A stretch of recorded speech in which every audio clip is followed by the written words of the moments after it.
24 heures.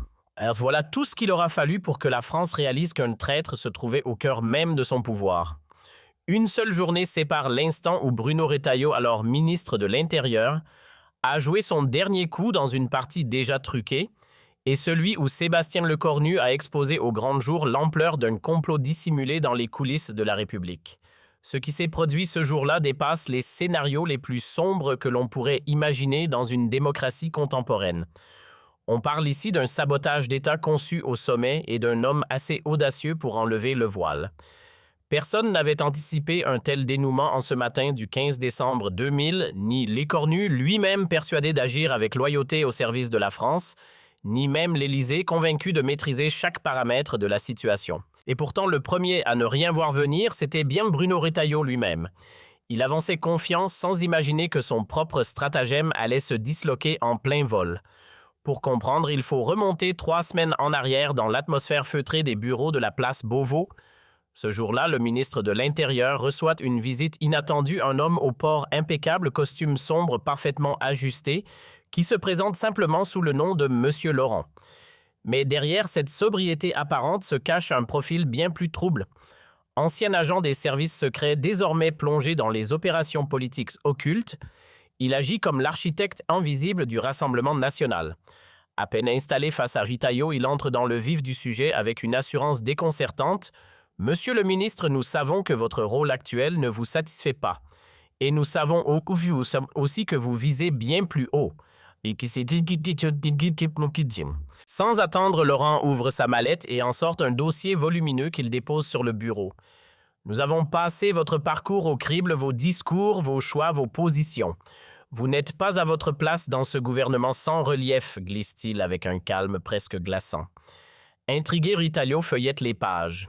Il y découvre une radiographie précise de sa trajectoire politique, mais aussi de ses aspirations les plus enfouies. De quoi donner le vertige, le RN semble connaître ses pensées comme s'il les avait lui-même dictées. « Qu'attendez-vous de moi » demande-t-il alors sur ses gardes. Un sourire discret se dessine sur les lèvres de Laurent. « Nous avons une proposition, un accord capable de bouleverser complètement votre destin politique. » Le message est clair, le Rassemblement national lui promet un soutien total pour une future course à la présidence financement visibilité médiatique, appuis locaux. Tout est déjà prêt. Mieux encore, le terrain est en cours de préparation, circonscription, ciblée, alliance, envisagée, faille, des adversaires analysés avec précision. Laurent n'avait pas besoin d'en faire trop pour capter l'attention. Il lâche alors un chiffre presque comme une évidence, 15% dès le premier tour. Puis, il enchaîne posant le décor d'un avenir vertigineux avec une campagne bien orchestrée et l'appui de leur réseau, la marche vers le second tour devenait tout à fait envisageable. Et derrière cette projection, une image presque irréelle, Retailleau installé à l'Élysée, une promesse difficile à ignorer. Depuis toujours, il nourrissait cette ambition, mais il savait pertinemment que son camp actuel ne lui offrirait jamais une telle opportunité. Là, on lui tendait ce que personne d'autre ne pouvait lui garantir, une porte ouverte vers le sommet. Mais rien n'est jamais gratuit. Laurent, d'un ton posé, glisse la contrepartie. « En retour, nous attendons quelque chose de très précis. » Et la phrase tombe net, il devait fragiliser le cornu de l'intérieur même du gouvernement. Retailleau, déstabilisé, ne cache pas sa stupeur, s'attaquer au Premier ministre. Laurent imperturbable déroule alors le plan. Le ministre de l'Intérieur utiliserait ses propres outils pour monter un dossier d'accusation. Pas une simple rumeur, non une affaire de corruption financière suffisamment solide en apparence pour anéantir définitivement la crédibilité de sa cible. La suite relevait d'une mécanique presque parfaite. Tout reposait sur une fiction soigneusement construite des versements occultes venus d'entreprises chinoises en échange de contrats d'armement. Pour soutenir cette illusion, tout serait fabriqué de A à Z, factures falsifiées, comptes offshore inventés, témoins achetés pour réciter une version bien apprise. Laurent ouvre alors un second dossier encore plus précis. Il y détaille les sociétés impliquées, les montants supposés et même le scénario des rencontres secrètes où l'argent aurait circulé. Le niveau de préparation donne le vertige. Chaque date, chaque lieu, chaque chiffre a été calibré pour paraître crédible. Même les réactions médiatiques ont été anticipées avec les questions probables des journalistes et les réponses déjà prêtes. Cette opération porte un nom Dragon Rouge, précise Laurent avec une pointe de mise en scène, une référence à la Chine autant qu'à la menace. Difficile de ne pas être frappé par la précision du dispositif. Ce n'était pas un bricolage improvisé, mais une opération digne des méthodes les plus sophistiquées des services clandestins. Et si je dis non? La question tombe, mais elle sonne presque creuse, comme s'il connaissait déjà la réponse. Laurent, sans se presser, sort alors un dernier document bien plus fin que les précédents, mais autrement plus dangereux.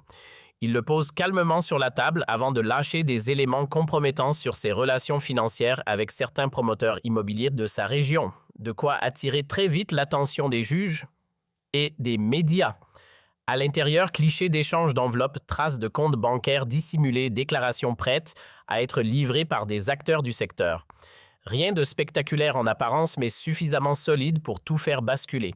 C'était du chantage sans détour exécuté avec une précision redoutable. Laurent se lève, ajuste sa veste et tranche 48 heures pour choisir. Passé ce délai, 2 options seulement: rejoindre leur camp et sécuriser son avenir, ou refuser et voir son passé exploser au grand jour. Cette nuit-là, le sommeil n'a jamais trouvé Bruno Retailleau. Il tourne en rond, calcule, hésite, mesure chaque conséquence comme s'il jouait sa vie sur une balance invisible. D'un côté, l'Élysée en ligne de mire, porté par un appareil politique prêt à le propulser. De l'autre, l'effondrement pur et simple de sa carrière miné par ses propres failles. À l'aube, le choix est fait. Entre chute et compromission, il opte pour la seconde, la trahison devient son chemin. Les semaines suivantes, il avance avec méthode, presque froidement. Il met à profit les moyens considérables de son ministère, mobilise des équipes entières pour bâtir une accusation de toute pièce contre le cornu. Première étape, fabriquer des traces financières fictives. Pour cela, il s'appuie sur une société informatique liée à leur réseau chargé de produire de faux transferts bancaires. Sur le papier, tout semble limpide, plusieurs millions d'euros venus d'entreprises chinoises auraient transité sur plusieurs années. Puis vient la phase la plus insidieuse, façonner des témoignages sur mesure. Pour donner corps à son scénario, Retailleau ne choisit pas ses pions au hasard. Il se tourne vers 3 anciens proches de Lecornu, tous partis avec rancœur. Un terrain idéal. Avec un mélange parfaitement dosé de pression et de promesses, il les rallie à sa cause. Jean-Marc Durand, ex-conseiller technique noyé sous les dettes après un divorce destructeur, devient une cible facile, une enveloppe de 500 000 euros, et la promesse d'un poste de direction suffisent à le faire basculer. Sophie Bernstein, autrefois responsable de la communication, se débat avec des problèmes fiscaux qui menacent de tout emporter.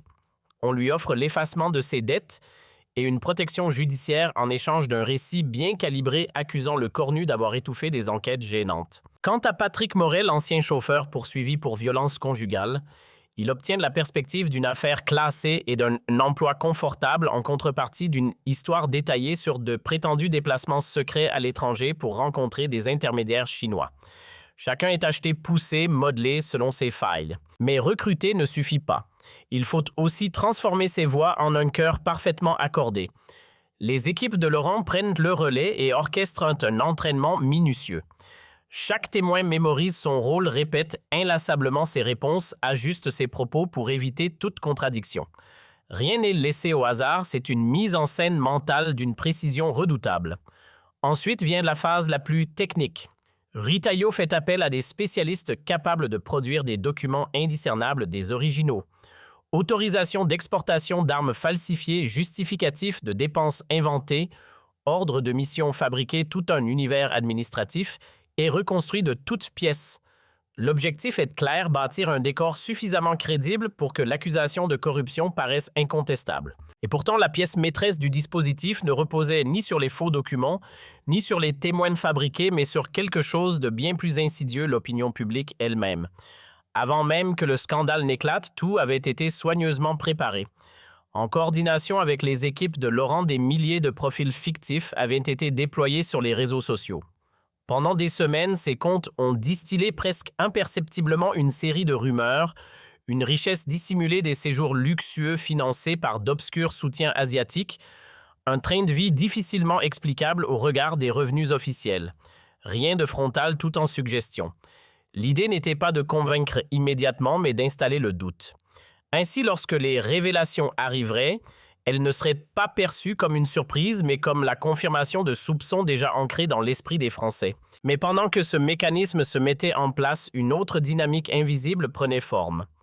Retailleau pensait agir dans l'ombre, pourtant il était lui-même sous surveillance. Depuis le premier jour, quelqu'un suivait chacun de ses mouvements avec une attention méthodique. Cette personne s'appelait Marie Gauthier, numéro 2 de la Direction générale de la sécurité intérieure. Âgée de 52 ans, discrète en apparence mais redoutablement rigoureuse, elle dirigeait l'unité chargée de détecter les menaces internes contre l'État. Les premiers signaux avaient été faibles, presque anodins, des accès inhabituels à des bases de données sensibles des requêtes, ciblant des entreprises chinoises sans lien avec les dossiers en cours ou encore des vérifications étrangement insistantes sur d'anciens collaborateurs du Cornu.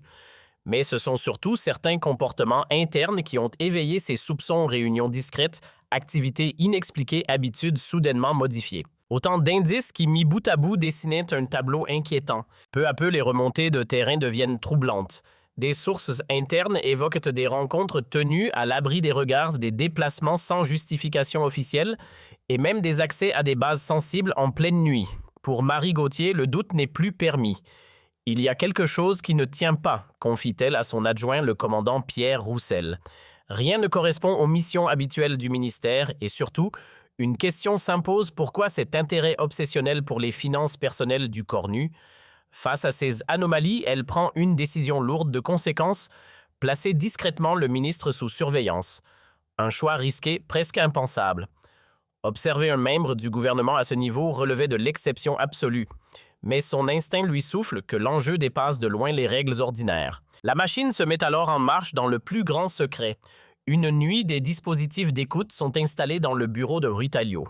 Ces communications sont interceptées avec une autorisation obtenue directement auprès du Premier ministre sans révéler l'ampleur de ses soupçons. En parallèle, des équipes discrètes suivent ces déplacements, consignent chaque rendez-vous. Et ce qui émerge de cette surveillance dépasse toutes les attentes. Jour après jour, les preuves s'accumulent. Les enregistrements montrent un lien constant avec Laurent, le contact du RN. Les échanges sont fréquents, organisés avec précaution, téléphones sécurisés régulièrement remplacés, rendez-vous dans des lieux anodins, en apparence parking souterrain, petits restaurants éloignés du centre, appartements anonymes. Puis viennent les conversations elles-mêmes accablantes. Le 8 décembre, une discussion captée ne laisse plus place au doute. L'opération Dragon Rouge progresse comme prévu. Les documents seront finalisés la semaine prochaine. Les témoins sont prêts de former et rémunérés. Nous pouvons déclencher l'attaque quand vous le souhaitez. À l'autre bout du fil, Laurent se montre satisfait. L'objectif est clair, faire tomber le Cornu avant les échéances électorales car il représente un obstacle sérieux à leurs ambitions. Chaque échange est soigneusement archivé, retranscrit mot à mot. Et à mesure que les pièces s'additionnent, le constat devient implacable, l'ampleur de la trahison dépasse tout ce que l'on pouvait imaginer. Dans l'ombre sans bruit, Marie Gauthier assemble pièce après pièce un dossier qui devient au fil des jours accablant.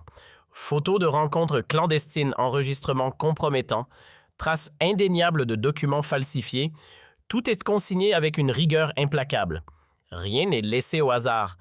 Elle ne collecte pas seulement des indices, elle reconstitue méthodiquement une mécanique de trahison. Puis vient le moment décisif. Le soir du 14 décembre, elle tranche. Peu importe le prix à payer, même si sa propre carrière doit en souffrir, elle choisit d'alerter le Cornu. À 23 heures précises, alors que celui-ci termine sa journée dans son bureau de Matignon, son téléphone sécurisé vibre. La voix est directe, urgente. « Monsieur le Premier ministre, ici, Marie Gauthier, DGSI. Il faut que je vous voie immédiatement cette nuit.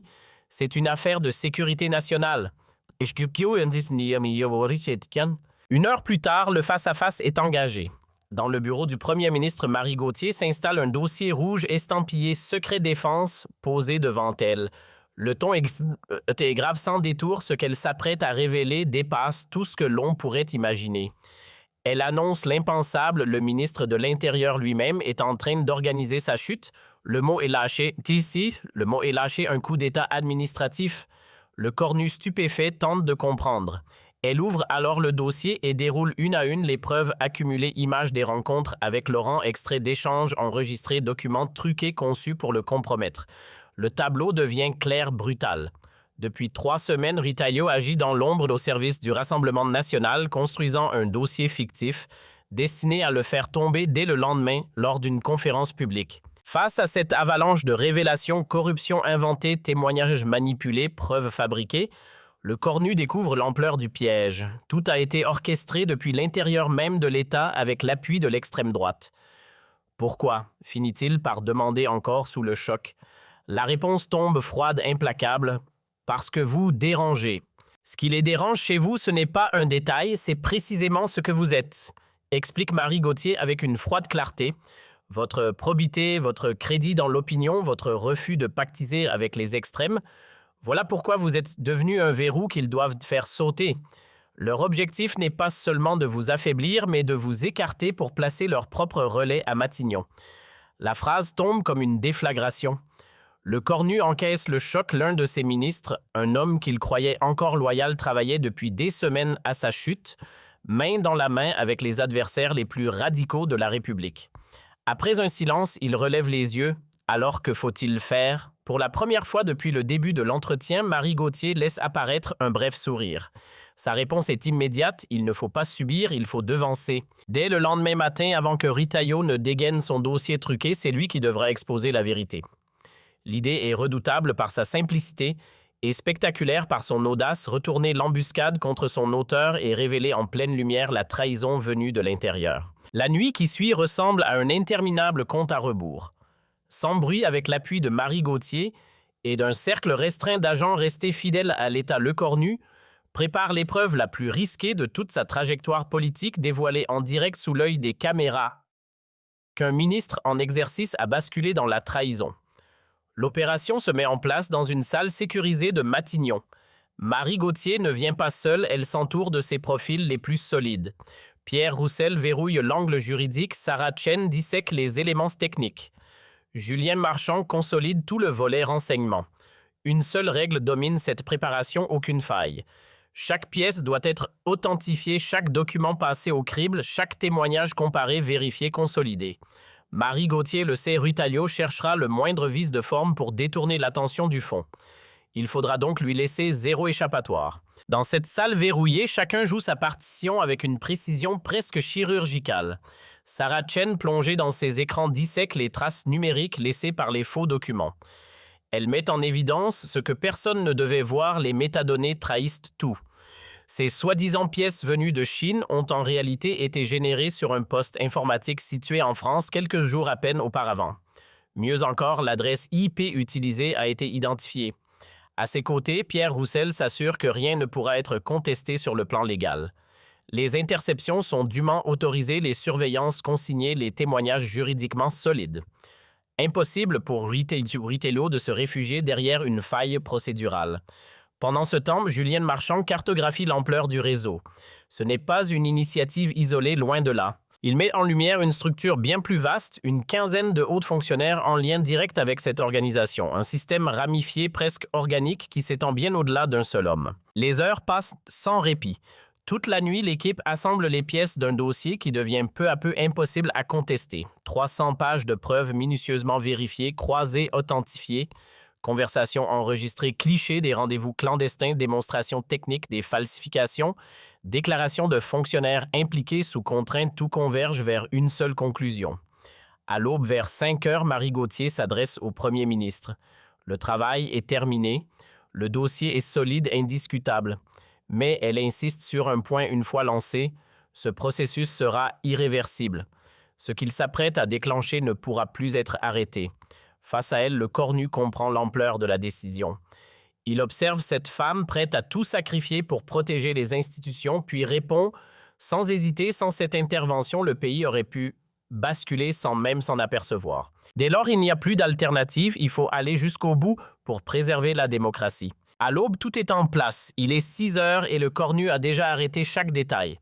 Une conférence de presse est annoncée pour 10 heures officiellement, dédiée à un sujet sensible lié à la sécurité intérieure. Mais derrière cette façade, une toute autre scène se prépare. Il prend lui-même son téléphone et contacte Ritaillot. Le ton est soigneusement calibré, une pointe d'inquiétude, un soupçon de mystère. Il insiste sur l'importance de sa présence, évoque des éléments troublants concernant la sécurité de l'État et souligne combien l'expertise du ministre de l'Intérieur sera indispensable. À l'autre bout du fil, Ritaillot ne voit rien venir. Au contraire, il saisit l'occasion avec un enthousiasme à peine voilé. Dans son esprit, tout s'aligne parfaitement, c'est le moment idéal pour déclencher son attaque. Ce qu'il ignore encore, c'est qu'il ne se dirige pas vers une victoire, mais vers un piège soigneusement refermé. Sa réponse ne laisse aucun doute, il est déjà en train de savourer la scène à venir. Il promet d'apporter des dossiers particulièrement intéressants, fraîchement finalisés par ses équipes, et laisse entendre que cette conférence marquera un tournant majeur dans le mandat du Cornu, une ironie qu'il ne mesure pas encore. Lorsqu'il raccroche, la satisfaction est évidente. Dans sa tête, le scénario est clair. Dans quelques heures, il exposera son faux dossier, ruinera son adversaire et s'installera à Matignon. Du moins, c'est ce qu'il croit. Sans perdre une seconde, il contacte Laurent pour partager ce qu'il considère comme une opportunité inespérée. Le ton est presque triomphant, le Cornu lui offre lui-même la tribune pour l'abattre. Une occasion en or, mais Laurent, plus prudent, tempère cet enthousiasme. Il rappelle une règle simple, ne jamais sous-estimer celui d'en face. Si le Cornu est arrivé jusqu'ici, ce n'est pas par hasard. Le plan doit être suivi à la lettre sans la moindre improvisation. Ritaillot, sûr de lui, balaie les mises en garde d'un revers de main. Son assurance frôle l'aveuglement. Dans son esprit, tout est déjà joué encore quelques heures et le Cornu ne sera plus qu'un souvenir. Il se voit déjà prendre sa place ouvrant la voie à Marine pour préparer sereinement l'échéance de 2027 avec un premier ministre acquis à sa cause. Mais pendant qu'il se projette dans ce futur qu'il croit assurer une toute autre réalité, se met en place silencieusement dans les couloirs de Matignon. L'équipe de Marie Gauthier affine les derniers détails avec une précision implacable. Des agents en civil prennent position dans la salle de presse et autour du bâtiment prêts à intervenir au moindre signal. Les techniciens vérifient les systèmes de diffusion qui permettront de dévoiler les preuves en direct devant tous. Rien n'est laissé au hasard.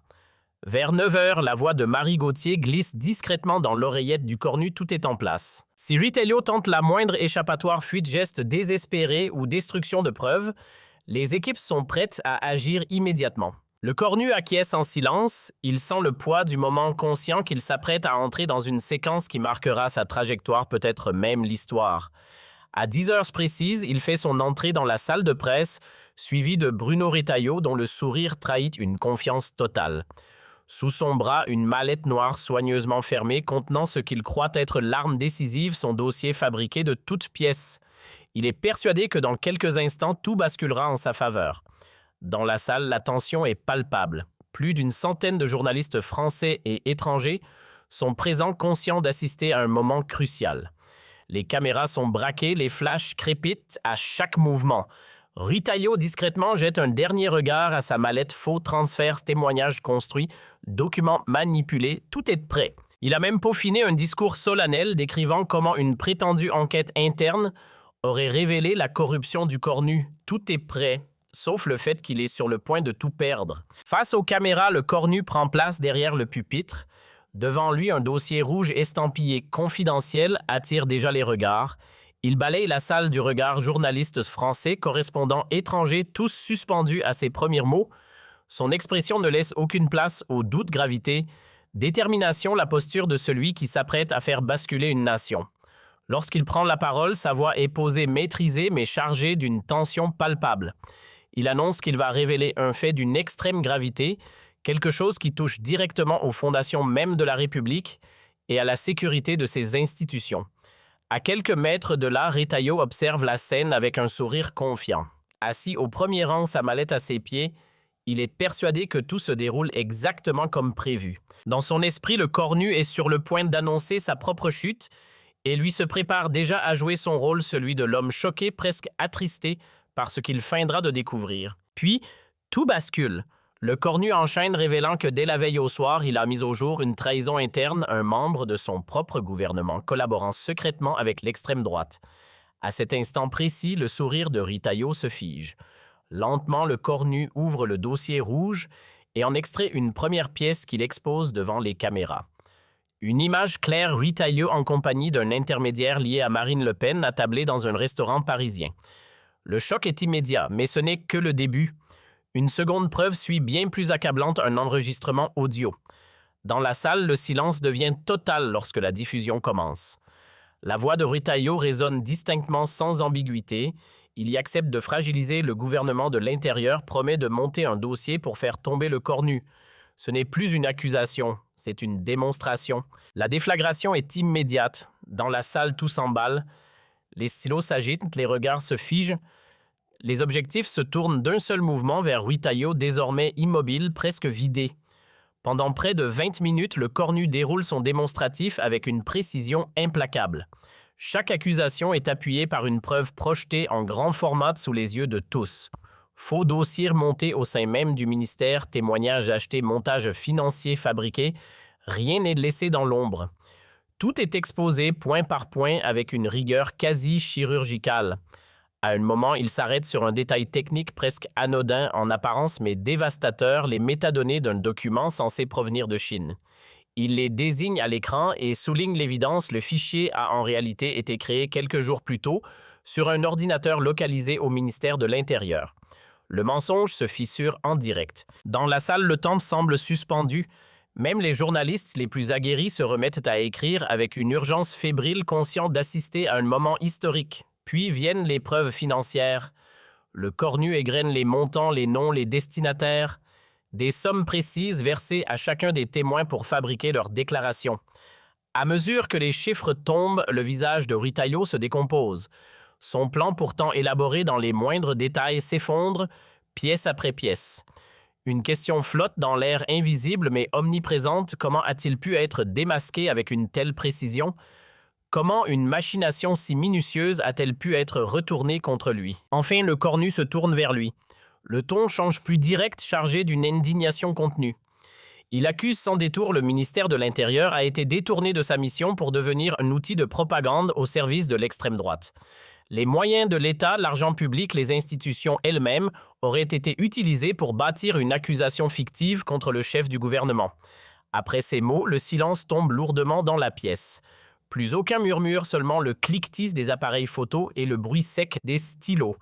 Et au centre de tout cela, Rutaillot figé, vidé, semble avoir pris 10 ans en l'espace de quelques minutes. Le silence est total lorsque le cornu reprend la parole, mais cette fois le ton change. Plus ferme, presque solennel. Les mots qu'il prononce ne laissent aucune échappatoire. Face à l'ensemble des éléments exposés, il annonce officiellement la révocation immédiate de Rutaillot de ses fonctions ministérielles. Et dans la foulée, il saisit la justice. Une enquête doit être ouverte sans délai pour des faits d'une gravité extrême.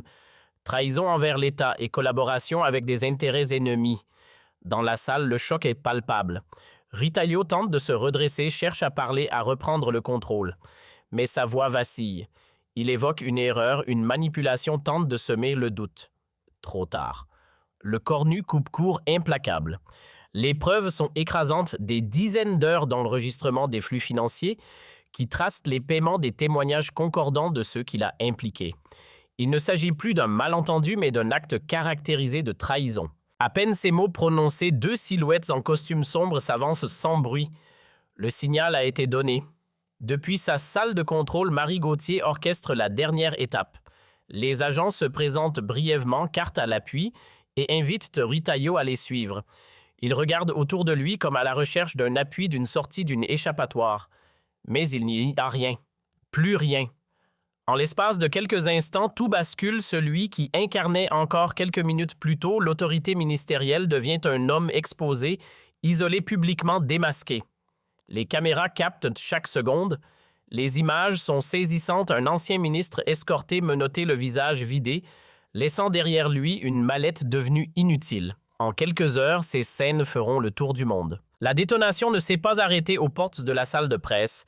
Elle a immédiatement déclenché une réaction en chaîne. À peine 1 heure après les révélations, le parquet antiterroriste lançait une enquête pour des faits d'une gravité exceptionnelle, collusion avec une puissance ennemie et atteinte à la sûreté de l'État. Dans l'après-midi, Rutaillot était déjà placé en garde à vue. Mais l'affaire ne s'arrêtait pas là. Les enregistrements mettaient directement en cause Marine Le Pen, révélant qu'elle était informée du complot et qu'elle l'avait validé. Une situation sans précédent pour la première fois sous la Ve République, une figure majeure de l'opposition se retrouvait visée dans une affaire assimilée à une tentative de renversement du pouvoir. Et très vite, l'impact dépasse les frontières françaises. Partout en Europe, les unes des journaux s'enflamment. Les médias parlent d'un complot d'inspiration extrémiste déjoué de justesse. Les institutions européennes affichent un soutien sans ambiguïté aux autorités françaises. Mais le signal le plus fort vient de la rue. En quelques heures, seulement des rassemblements spontanés émergent dans les grandes villes. Les slogans fusent, les voix s'élèvent en faveur du cornu devenu symbole de résistance. Une vague populaire se forme inattendue et massive. Les sondages confirment ce basculement en l'espace d'une journée. Sa cote de confiance s'envole de manière spectaculaire. Et quelques mois plus tard, le verdict tombe. Le procès de Ritaillot marque un tournant historique. La justice prononce une peine lourde, 15 années de prison ferme pour trahison et complot contre l'État. De son côté, Marine Le Pen est condamnée à une décennie d'inéligibilité pour son rôle dans cette tentative de déstabilisation. Quant au cornu, son image change radicalement. De chef de gouvernement contesté, il devient figure emblématique, presque mythifiée. Son nom rejoint celui des grandes figures associées à la défense de la République, gravées dans la mémoire politique du pays. Lorsqu'on l'interrogeait sur l'origine de son audace face à l'extrême droite, le cornu ne cherchait pas à enjoliver. Sa réponse restait d'une simplicité presque désarmante, il n'y avait selon lui aucune alternative. Dès lors qu'un individu détourne les institutions pour servir des intérêts contraires à la République, le silence devient une faute. Il fallait agir peu importe le coût personnel. Avec le recul, les historiens ont donné un nom à cet épisode, ils parlent désormais du « jour du cornu », un moment charnière presque fondateur où une ligne a été tracée. Ce jour-là, un homme a refusé de céder, refusé la compromission, rejeté la peur et opposé un non catégorique à la trahison et à la dérive politique. De son côté, Ritaillot pensait maîtriser chaque détail de son jeu. Il croyait pouvoir renverser son adversaire à coups de calcul et de manipulation. Mais il avait négligé un facteur essentiel, la puissance d'une vérité qui finit toujours par émerger et la solidité d'une intégrité qui ne se négocie pas. En une seule journée, tout s'est inversé. Celui qui pensait traquer est devenu la cible. Celui qui conspirait a été exposé. Et la République, au bord du basculement, a été préservée. Quant à Sébastien Lecornu, ce jour-là n'a pas seulement marqué une victoire politique, il l'a inscrit de manière irréversible dans le récit historique de son pays. Historique de son pays. Historique de son pays.